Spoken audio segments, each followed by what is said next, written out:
हरे कृष्णा। आप सभी को हरतालिका तीज की हार्दिक हार्दिक शुभकामनाएं। हर साल भादो मास के महीने में शुक्ल पक्ष की तृतीय तिथि को हरतालिका तीज का व्रत रखा जाता है और इस बार तृतीय तिथि 25 अगस्त दिन सोमवार को दोपहर को 12:35 से शुरू हो रही है, जिसकी समाप्ति अगले दिन 26 अगस्त दिन मंगलवार को दोपहर को 1:34 पर होगी। इस बार तृतीय तिथि 2 दिन पड़ रही है। ऐसे में जिस तिथि में प्रदोष काल का समय भी प्राप्त हो रहा है, रात्रि जागरण आप कर सकते हैं। इसके 4 पहर होते हैं और 4 पहर की पूजा का शुभ मुहूर्त भी प्राप्त होता है और इस दिन व्रत रखना चाहिए। ज़्यादा से ज़्यादा शुभ माना जाता है इस दिन व्रत रखना, लेकिन पंचांग भेद के कारण इस बार 25 अगस्त दिन सोमवार और 26 अगस्त दिन मंगलवार दोनों ही दिन हरतालिका तीज का व्रत रखा जाएगा। अगर प्रदोष काल और निशिता काल मुहूर्त की बात करें तो 25 अगस्त दिन सोमवार को प्रदोष काल का समय तृतीय तिथि में प्राप्त हो रहा है। 26 अगस्त मंगलवार को उदया तिथि के अनुसार हरतालिका तीज का व्रत रहेगा। तो आपको बताते हैं कि 25 अगस्त दिन सोमवार के शुभ मुहूर्त के बारे में। इस दिन ब्रह्म मुहूर्त रहेगा सुबह 4:34 से लेकर के 5:22 तक। सुबह का पूजा का शुभ मुहूर्त रहेगा सुबह 4:49 से लेकर के 5:56 तक। प्रदोष काल जब शाम की पूजा आपको करनी होगी तो शाम की मुहूर्त रहेगा पूजा का 6:01 से लेकर के 7:31 तक। और इस बार सर्वार्थ सिद्धि योग में भी 25 अगस्त को बन रहा है, जिसमें सिद्धि योग दोपहर को 12:06 तक रहेगा और उसके बाद सायंग मतलब संध्या काल का जो सांध्य योग प्रारंभ हो जाएगा वो होगा राहु काल का समय सुबह 7:30 से लेकर के 9 बजे तक। हरतालिका तीज का व्रत जो भी माताएं बहनें सोमवार के दिन रख रही हों, उन्हें ब्रह्म मुहूर्त में सुबह 4 बजे से पहले अपने जल आदि से स्नान करके आप वही बाहर कहीं नहाने जाते हैं, जैसे किसी धार्मिक नदी स्थल पे या घर में नहाते हैं, तो आपको 4 बजे से पहले आपको नहा लेना चाहिए। अगर आपके यहाँ सरगी वाला फंक्शन रखा जाता है या सरगी होती है या खाते हैं तो सरगी के रूप में आप ग्रहण कर सकते हैं। कुछ भी फलाहार है, मेवे मिठाई हैं, फ्रूट्स हैं, जूस हैं, चाय कॉफ़ी जो भी है आप करना चाहते हैं ये कर सकते हैं, तो आप कर लें 4 बजे के पहले। और यदि आप सरगी ग्रहण करती हो तो करो, और नहीं करती हैं तो आप अपने नॉर्मल टाइम से उठें, अपना पूजा पाठ करें। और अगर आप सोमवार के दिन व्रत रख रही हैं तो सुबह का शुभ मुहूर्त आपका व्रत का प्रारंभ होगा, वह निर्जला निराहार रखा जाता है। तो अगले दिन के सूर्योदय तक आपका व्रत रहेगा। एक दिन सूर्योदय से लेकर दूसरे दिन सूर्योदय तक, मतलब 24 घंटे का। ऐसे में सोमवार को रखा जाने वाला हरतालिका तीज का व्रत 26 अगस्त दिन मंगलवार को सुबह 5:56 से लेकर के 8:40 में खोला जाएगा, यानी व्रत का पालन किया जाएगा। और उदया तिथि के अनुसार जो भी माताएं बहनें 26 अगस्त दिन मंगलवार को व्रत रखेंगी, उनके लिए सुबह सूर्योदय का समय रहेगा 6:11 पर, सूर्यास्त का समय रहेगा 6:46 पर। ब्रह्म मुहूर्त का समय अगर आप करेंगी तो वो रहेगा सुबह का 4:35 से लेकर के 5:23 तक। हस्त नक्षत्र पूरा दिन इस दिन रहने वाला है और सर्वार्थ सिद्धि योग इस दिन बन रहा है। सांध्या जो शाम का समय रहेगा, सांध्य योग दोपहर को 12:09 तक रहेगा। बाद में शुभ योग प्रारंभ हो जाएगा। राहु काल दोपहर को 3:04 से लेकर 3 बजे से लेकर के 4:30 बजे तक रहेगा। और ध्यान रखिएगा कि दिन मंगलवार को तृतीया तिथि दोपहर को 1:54 पर समाप्त हो रही है। इसके बाद में चतुर्दशी तिथि प्रारंभ हो जाएगी। 26 अगस्त को दिन मंगलवार के दिन प्रातःकाल पूजा का शुभ मुहूर्त रहने वाला है। अच्छा, सुबह 5:56 से लेकर के 8:31 तक इसका शुभ मुहूर्त रहेगा पूजा का। और शाम की पूजा का यानी प्रदोष काल का समय रहने वाला है 6:01 से लेकर के 7:30 बजे तक। इसके अलावा हरतालिका तीज के व्रत में 4 पहर की पूजा भी की जाती है, रात्रि जागरण भी किया जाता है। अगर आपके पास समय हो और पॉसिबल हो तो आप 4 पहर की पूजा भी कर सकते हैं। वैसे हर जगह का जो नियम है, हर माताएं बहनें मोहल्ले में, पड़ोस में, पूरे विश्व में ये त्यौहार हिंदू धर्म का प्रमुख त्यौहार है, इसलिए ये त्यौहार मनाती हैं और चारों पहर की पूजा करती हैं। बहुत कम ऐसे केस होते हैं जो नहीं करती हैं, लेकिन फुलेरा बांधती हैं और चारों पहर की पूरी रात जागरण करके पूजा करती हैं, 4 बार हवन करती हैं, पूजा करती हैं। तो आप 4 पहर का शुभ मुहूर्त जान लेना और 4 पहर आपको करना चाहिए। सोमवार या मंगलवार दोनों ही रात को प्रथम पूजा का पहला पहर होगा, या तो आपने सोमवार को व्रत रखा तो भी यही रहेगा मुहूर्त, और दूसरे दिन भी रखा है अगर मंगलवार को तो भी यही मुहूर्त रहेगा, तो नोट कर लें। प्रथम पहर का मुहूर्त रहेगा, जो पहला पहर है जो वह होगा शाम को 6 बजे से लेकर के 9 बजे तक। दूसरा पहर का मुहूर्त रहेगा 9 बजे से लेकर के 12 बजे तक। तीसरा पहर का मुहूर्त रहेगा रात को 12 बजे से लेकर के अगले दिन सुबह 3 बजे तक। और चौथा और अंतिम पहर का मुहूर्त रहने वाला है सुबह 3 बजे से लेकर के 6 बजे तक ये रहेगा। और 27 अगस्त दिन बुधवार को हरतालिका तीज व्रत का पारण रहेगा, जो कि उसका मुहूर्त रहेगा 5:40 से लेकर के 7:05 तक। ये दोनों ही दिन की बात कर रही मैं, सोमवार और मंगलवार जिस दिन आप पारण करेंगे। तो 5:40 से लेकर 7:05 के बीच में आप अपना पारण कर सकते हैं, मतलब आप अपना उपवास खोल सकते हैं हरितालिका तीज का। वैसे तो इस व्रत को निर्जला और निराहारी रखा जाता है, लेकिन किसी कारण से यदि कोई माता बहनें की तबीयत खराब है, कोई प्रॉब्लम है, पीरियड्स वगैरह है, किसी की डिलीवरी हुई है, कोई परेशान है या हॉस्पिटल में एडमिट है, कोई भी प्रॉब्लम है, कोई या फिर बहुत बुजुर्ग हैं, तो इस कारण अगर आप नहीं रख सकते हैं व्रत, तो आप फलाहार के साथ जूस वगैरह ले सकते हैं, चाय कॉफ़ी ले सकते हैं, फल ले सकते हैं, ये चीज़ें आप ले सकते, दूध ले सकते हैं। लेकिन अगर कोई बीमारी है तो ही, या कोई प्रॉब्लम है आप नहीं कर सकते तो, या जिनके बच्चे छोटे छोटे हैं, दूध पीते हैं, फीड करते हैं वो, तो ये चीज़ों में आप इस तरह से भगवान रुष्ट नहीं होते हैं। शारीरिक रूप से आप सामर्थ्य हों तो ही आप ये करिएगा निर्जल, नहीं तो आप अन्न जल ग्रहण कर सकते हैं, इसमें कोई दोष नहीं लगता। भगवान भी जानते हैं तो इसमें कोई दोष नहीं लगता, कोई दिक्कत नहीं है।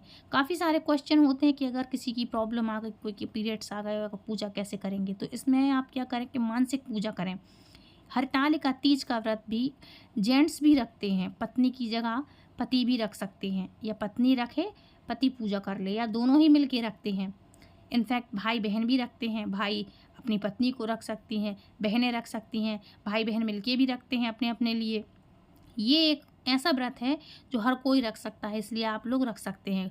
महिलाओं को कोई प्रॉब्लम आ जाए तो उनके हस्बैंड रख सकते हैं, बेटे रखते हैं, है ना, तो इस तरह से आप कर सकते हैं। अच्छा, महिलाओं को इस दिन थोड़ी थोड़ी मात्रा में जल या फल का सेवन ज़रूर से करना चाहिए अगर आपको कोई प्रॉब्लम है तो, जिसका दोष आपको नहीं लगेगा। इस व्रत में भगवान शिव और माता पार्वती की विधि विधान से पूजा करके बायना अगर आप चाहें तो निकाल दिया जाता है, तो बायना निकालें, और बायने में श्रृंगार की सामग्री का दान भी दिया जाता है और श्रृंगार की चीज़ें चढ़ाई भी जाती हैं। क्योंकि यह बहुत ही कठिन व्रत है, इसलिए कम से कम आपको आज के दिन बोलना चाहिए ताकि प्यास न लगे। एक दिन पहले से अगर आप एक दिन पहले भोजन करेंगे तो बिना लहसुन प्याज का करना, और एक टाइम भोजन करना, शाम के टाइम आप नहीं करना, ताकि आपको प्यास ना लगे और पेट में अन्न भी ना रहे, है ना। व्रत के नियमों का आपको पालन करते हुए आप इस दिन कथा का श्रवण ज़रूर से करिएगा, और आज के दिन ब्रह्मचर्य व्रत का पालन करिएगा, झूठ नहीं बोलिएगा, ज़्यादा से ज़्यादा बात नहीं करना, कम से कम बात करना, है ना। इस तरह से चीज़ें से रखेंगे अगर आप, तो आपका व्रत अच्छे से संपन्न होगा। एक रात पहले से अगर आप खाएं तो सर्गी खा सकते हैं, ताकि आपको भूख का एहसास ना हो और ज़्यादा प्यास ना लगे। निर्जल रहना पड़ता है जी व्रत, इसलिए आप इस तरह से ये कर सकते हैं। और इसके साथ ही मैं एक बात और बता दूं कि इनके बेनिफिट क्या हैं और क्यों ये व्रत रखा जाता है। तो देखो, ये व्रत जो भी रख सकते हैं तो रखें, लेकिन सबसे पहले अगर आपके बदले कोई रख रहा है, आपके हस्बैंड रख रहे हैं या कोई और रख रहा है या करवा रहे हैं आप, तो उसके नाम का आप संकल्प कर लें, ठीक है। इससे आप संकल्प करवा लेंगे तो ये पुण्य आपको प्राप्त हो जाएगा, है ना, अगर कोई सामर्थ्य नहीं है तो। दूसरी बात, इससे आपके पति की लंबी उम्र होती है, आपके लंबी दीर्घायु होती पति की, आपका सुहाग अखंड बना रहता है, इसीलिए ये व्रत रखती हैं औरतें, महिलाएं। और तीसरी बात, कुंवारी कन्याएं भी इस व्रत को रख सकती हैं, जिनके लिए मन चाहे जीवन साथी की तलाश है, अच्छे घर और अच्छे वर के लिए लड़कियां भी रख सकती हैं और लड़के भी रखते हैं, जैसा मैंने आपको बताया। तो ये दोनों ही सूरत में लड़के और लड़कियां दोनों ही व्रत रख सकते हैं। पति पत्नी एक दूसरे को व्रत रख सकते हैं, साथ में पूजा कर सकते हैं, चारों पहर की पूजा करें, रात्रि जागरण करें, है ना। तो आप अपने परिवार के ही किसी अन्य सदस्य में पूजा करवा सकती हैं, कर सकती हैं, आप दोनों कर सकते हैं, घर में माता पिता, भाई बहन, भैया भाभी जो भी हैं सब मिलके करते हैं पूजा, फुलेरा बांधते हैं और अच्छे से पूजा करते हैं।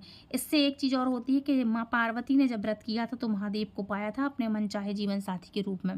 आप भी चाहती हैं अगर अपने अच्छे घर और अच्छे वर के लिए, तो आप आज के दिन इस व्रत को ज़रूर से करिएगा। इसलिए मैंने बताया कि लड़कियाँ भी खास करके आज के दिन ये व्रत रखती हैं।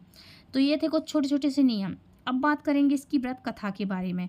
मैंने पहले ही बोला आपको कि व्रत कथा ज़रूर से करिएगा ताकि आपको कोई दिक्कत ना हो। और एक बात बता दूं, सुबह जब आप व्रत करेंगी तो उसका संकल्प ज़रूर से कर लीजिएगा। तब संकल्प करेंगी तब आपका पूरा व्रत लगेगा, क्योंकि कोई भी व्रत करते हैं, कुछ भी पूजा पाठ करते हैं, तो मैंने हर चीज़ में बताया आपको कि आपके लिए व्रत का संकल्प ज़रूर से करना चाहिए।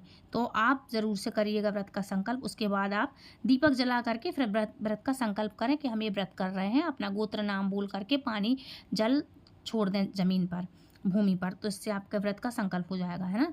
और कथा ज़रूर पढ़िएगा, क्योंकि कथा पढ़ लें या फिर सुन लें, या यूट्यूब फ़ोन पे या जिसको भी आप फॉलो करते हैं तो कथा सुन सकते हैं। कथा सुनेंगे तो ही आपका व्रत संपन्न होगा, है ना। तो शुरू करते हैं पौराणिक कथा के बारे में। तो भाद्रपद के शुक्ल पक्ष की तृतीया तिथि को मनाए जाने वाले हरितालिका तीज की व्रत कथा इस प्रकार है। एक बार भगवान शिव ने पार्वती जी को उनके पूर्व जन्म का स्मरण कराने के उद्देश्य से इस व्रत के महात्म्य की कथा कही थी। श्री भोलेनाथ बोले, हे गौरी, पर्वतराज हिमालय पर स्थित गंगा के तट पर तुमने अपनी बाल्यावस्था में ही 12 वर्षों तक अघोमुखी होकर के घोर तप किया था। इतनी अवधि तुमने अन्न न खाकर पेड़ों के सूखे पत्ते चबा करके व्यतीत किए। माघ की विकराल शीतलता में तुमने निरंतर जल में प्रवेश करके तप किया। बैशाख की जला देने वाली गर्मी में तुमने पंचाग्नि से शरीर को तपाया। श्रावण की मूसलाधार वर्षा में खुले आसमान के नीचे बिना अन्न जल ग्रहण किए समय व्यतीत किया। तुम्हारे पिता तुम्हारी कष्ट साध्य तपस्या को देखकर बड़े दुखी होते थे। उन्हें बड़ा क्लेश होता था। तब एक दिन तुम्हारी तपस्या तथा पिता के कलेश को देख करके नारद जी तुम्हारे घर पधारे थे। तुम्हारे पिता ने हृदय से अतिथि सत्कार करके उनके आने का कारण पूछा। नारद जी ने कहा, गिरिराज, मैं भगवान विष्णु के भेजने पर यहाँ उपस्थित हुआ हूँ। आपकी कन्या ने बड़ा कठोर तप किया है। इससे प्रसन्न होकर वे आपकी सुपुत्री से विवाह करना चाहते हैं। इस संदर्भ में आपकी राय जानना चाहता हूँ। नारद जी की बात सुनकर गिरिराज गदगद हो उठे। उनके तो जैसे सारे कलेश ही दूर हो गए हों। प्रसन्नचित होकर वे बोले, श्रीमान, यदि स्वयं विष्णु मेरी कन्या का वरण करना चाहते हैं तो भला मुझे क्या आपत्ति हो सकती है। वे तो साक्षात ब्रह्मा हैं। हे महर्षि, यह तो हर पिता की इच्छा होती है कि उसकी पुत्री सुख संपदा से युक्त पति के घर की लक्ष्मी बने। पिता की सामर्थ्यता इसी में है कि पति के घर जाकर उसकी पुत्री पिता के घर से अधिक सुखी रहे। तुम्हारे पिता की स्वीकृति पाकर नारद जी विष्णु के पास गए और उनसे तुम्हारे ब्याह के निश्चय होने का समाचार सुनाया। मगर इस विवाह संबंध की बात जब तुम्हारे कान में पड़ी तो तुम्हारे दुख का ठिकाना ना रहा। तुम्हारी एक सखी ने तुम्हारी इस मानसिक दशा को समझ लिया और उसने तुमसे उस भिक्षुकता का कारण जानना चाहा। तब तुमने बताया, मैंने सच्चे हृदय से भगवान शिव शंकर का वरण किया है, किंतु मेरे पिता ने मेरा विवाह विष्णु जी से निश्चित कर दिया। मैं विचित्र धर्म संकट में हूँ। अब क्या करूँ?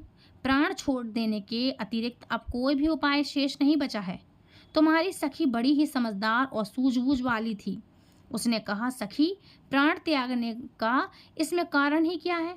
संकट के मौके पर धैर्य से काम लेना चाहिए। नारी के जीवन की सार्थकता इसी में है। पति रूप में हृदय से जिसे एक बार स्वीकार कर लिया, जीवन पर्यंत उसी से निर्वाह करें। सच्ची आस्था और एक निष्ठ के समक्ष तो ईश्वर को भी समर्पण करना पड़ता है। मैं तुम्हें घनघोर जंगल में ले चलती हूँ, जो साधना स्थली भी हो, और जहाँ तुम्हारे पिता तुम्हें खोज भी ना पाए, वहाँ तुम साधना में लीन हो जाना। मुझे विश्वास है कि ईश्वर अवश्य ही तुम्हारी सहायता करेंगे। तुमने ऐसा ही किया और तुम्हारे पिता तुम्हें घर पर ना पा करके बड़े दुखी तथा चिंतित हुए। वे सोचने लगे कि तुम जाने कहाँ चली गई हो। मैं विष्णु जी से उनका विवाह करने का प्रण कर चुका हूँ। यदि भगवान विष्णु बारात लेकर आ गए और कन्या घर पर ना हुई तो बड़ा अपमान होगा। मैं तो कहीं मुँह दिखाने के योग्य भी नहीं रहूँगा। यही सब सोचकर गिरिराज ने जोर शोर से तुम्हारी खोज शुरू कर दी। इधर तुम्हारी खोज होती रही, उधर तुम अपनी सखी के साथ नदी के तट पर एक गुफा में मेरी आराधना में लीन थीं। भाद्रपद मास के शुक्ल पक्ष की तृतीया को हस्त नक्षत्र था और उस दिन तुमने रेत के शिवलिंग का निर्माण करके व्रत किया। रात भर मेरी स्तुति के गीत गाए और गीत गाकर जागरण करती रहीं। तुम्हारी इस कष्ट साध्य तपस्या के प्रभाव से मेरा आसन डोलने लगा, मेरी समाधि टूट गई। मैं तुरंत तुम्हारे समक्ष जा पहुंचा और तुम्हारी तपस्या से प्रसन्न होकर तुमसे वर मांगने के लिए कहा। तब अपनी तपस्या के फलस्वरूप मुझे अपने समक्ष पाकर तुमने कहा, मैं हृदय से आपको पति के रूप में वरण कर चुकी हूँ। यदि आप सचमुच मेरी तपस्या से प्रसन्न होकर के आप यहाँ पधारे हैं तो मुझे अपनी अर्धांगिनी के रूप में स्वीकार कर लीजिए।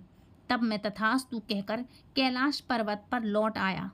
प्रातः होते ही तुमने पूजा की सामग्री को नदी में प्रवाहित करके अपनी सहेली सहित व्रत का पारण किया और उसी समय अपने मित्र बंधु तथा दरबारियों सहित गिरिराज तुम्हें खोजते खोजते वहां आ पहुंचे और तुम्हारी इस कष्ट साध्य तपस्या का कारण तथा उद्देश्य पूछ करके उस समय तुम्हारी दशा को देख करके गिरिराज अत्यधिक दुखी हुए और पीड़ा के कारण उनकी आंखों से आंसू उमड़ आए थे और तुमने उनके आंसू पहुँचते हुए विनम्र स्वर में कहा, पिताजी, मैंने अपने जीवन का अधिकांश समय कठोर तपस्या में बिताया है। मेरी इस तपस्या का उद्देश्य केवल यही था कि मैं महादेव को पति के रूप में पाना चाहती थी।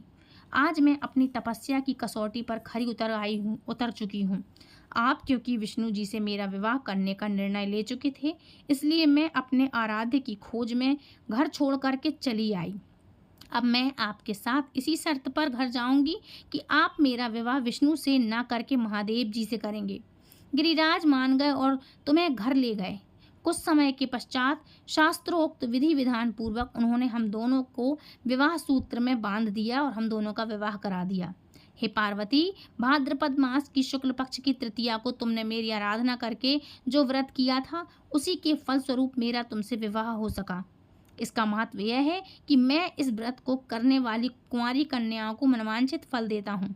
इसलिए सौभाग्य की इच्छा करने वाली प्रत्येक युवती को यह व्रत पूरी एक निष्ठा तथा आस्था से करना चाहिए। तो फ्रेंड्स, बोलिए महादेव माता पार्वती की जय हो। देखिए आरती बोल रही मैं। कथा में स्वयं महादेव जी ने कहा है कि मैं कुंवारी कन्याओं को मनवांछित फल देता हूँ, सौभाग्य की प्राप्ति के लिए स्त्रियों को सौभाग्य देता हूँ, मतलब उनका अखंड सौभाग्य देता हूँ। तो इस कथा से आपको ये समझ में आया होगा कि महादेव जी आपकी हर एक इच्छा को और एक मुराद को पूरा करते हैं। और जो कुंवारी लड़कियां हैं उनके लिए उनका हस्बैंड अच्छा पति घर और वर ढूंढती हैं, और जो सुहागन औरतें हैं उनके पति की अच्छे स्वास्थ्य के लिए, अच्छे घर वर के लिए, उनकी दीर्घ आयु के लिए ये अच्छा आशीर्वाद देते हैं महादेव जी। इसलिए आपको अच्छी तरह से 1-2 दिन पहले से अपनी शॉपिंग कर लें। और महादेव और माता पार्वती के लिए अगर आप सुहाग की चीज़ें लाएंगे तो महादेव जी के लिए आप साबुत नारियल चढ़ाएंगे, और उनकी पोशाक लाना चाहें तो ला सकते हैं। और उसके बाद जनेऊ लाएंगे जो वस्त्र के रूप में महादेव जी को समर्पित करेंगे। पीला चंदन चढ़ाएंगे। माता पार्वती के लिए माहुर, बिछिया, सिंदूर, नेल पेंट, यदि आप रखना चाहें तो साड़ी रख सकते हैं जो भी प्रसाद रूप में आप ग्रहण करेंगे, नहीं तो चुनरी ले आएँ। महावर, मेहंदी, रोली, मोली इत्यादि चीज़ें, फूल, अक्षत, ध्यान रखिएगा अक्षत आप चढ़ाएंगे तो महादेव या किसी भी भगवान देवी देवता को साबुत चीज़ें, पूरी मतलब पूर्ण चीज़ें चढ़ाएं। अक्षत हैं तो टूटे हुए खंडित नहीं होना चाहिए, साबुत चीज़ें हों। तो इन सब चीज़ों को आप लेकर के आएँ और रखें और फिर चढ़ाएं, इस्तेमाल करें, है ना। भगवान महादेव जी का इस दिन आपके लिए अभिषेक करने के लिए दूध, दही, घी, शहद, शक्कर इत्यादि इन चीज़ों का आपको रखना चाहिए। धतूरा, बेलपत्र, दूबा, ये चीज़ें आप रखें। माँ के लिए आप सिंदूर ज़रूर से चढ़ाएं। बिंदी लेकर के आएँ। बिंदी, काजल, रोली, मोली, कंघी, शीशा पाउडर का छोटा सा डब्बा आता है, और इत्र, ये चीज़ें ज़रूर से लेके आएँ। आप चाहें तो आज के दिन कमल की फूल की माला ला सकते हैं, कमल के फूल लाएं और चढ़ाएं। आज के दिन फुलेरा बनता है तो अलग अलग प्रकार के फूल भी लेके आएँ और महादेव माता पार्वती को चढ़ाएं। और आज की ही रात से गणेश जी जो हैं, गणपति बप्पा, कई घरों में क्या है, मंडप इकट्ठा बनता है एक साथ, और मंडप के नीचे फिर फुलेरे के बांध करके पूजा होती है। तो आज से गणेश जी की भी शुरुआत हो जाती है कि उनके लिए भी स्थान दिया जाता है। तो आज से गणेश चतुर्थी का व्रत भी चालू हो जाता है, मतलब गणेश जी आ जाते हैं घर में। जो रखना चाहते हैं तो अपना घर में साथ में मंडप बना करके उसी के नीचे रख सकते हैं। तो इस तरह से आपको फ्रेंड्स आई होप आज की कथा आपको पसंद आई होगी। यदि वीडियो पसंद आई तो प्लीज़ वीडियो को लाइक शेयर कमेंट करें, चैनल सब्सक्राइब करें। यदि आप हमारे चैनल पर पहली बार आए हैं तो चैनल को सब्सक्राइब करके बेल आइकन कॉल पे प्रेस करना, ताकि आने वाली हर एक वीडियो की नोटिफिकेशन सबसे पहले आप तक पहुँचे। और दूसरों को शेयर करें, लाइक ज़रूर करें, ताकि हमें मोटिवेशन मिलता है कि हम अच्छी वीडियो आप तक ला रहे हैं। और ये वीडियो आप कहाँ तक देख रहे हैं, कहाँ से देख रहे हैं, तो प्लीज़ कमेंट ज़रूर करिएगा। कोई क्वेश्चन हो तो प्लीज़ बताइएगा। मिलती हूँ नेक्स्ट वीडियो में, तब तक के लिए राधे राधे, हरे कृष्णा। और आने वाली हरितालिका तीज की आप सभी को हार्दिक हार्दिक शुभकामनाएं। हरे कृष्णा।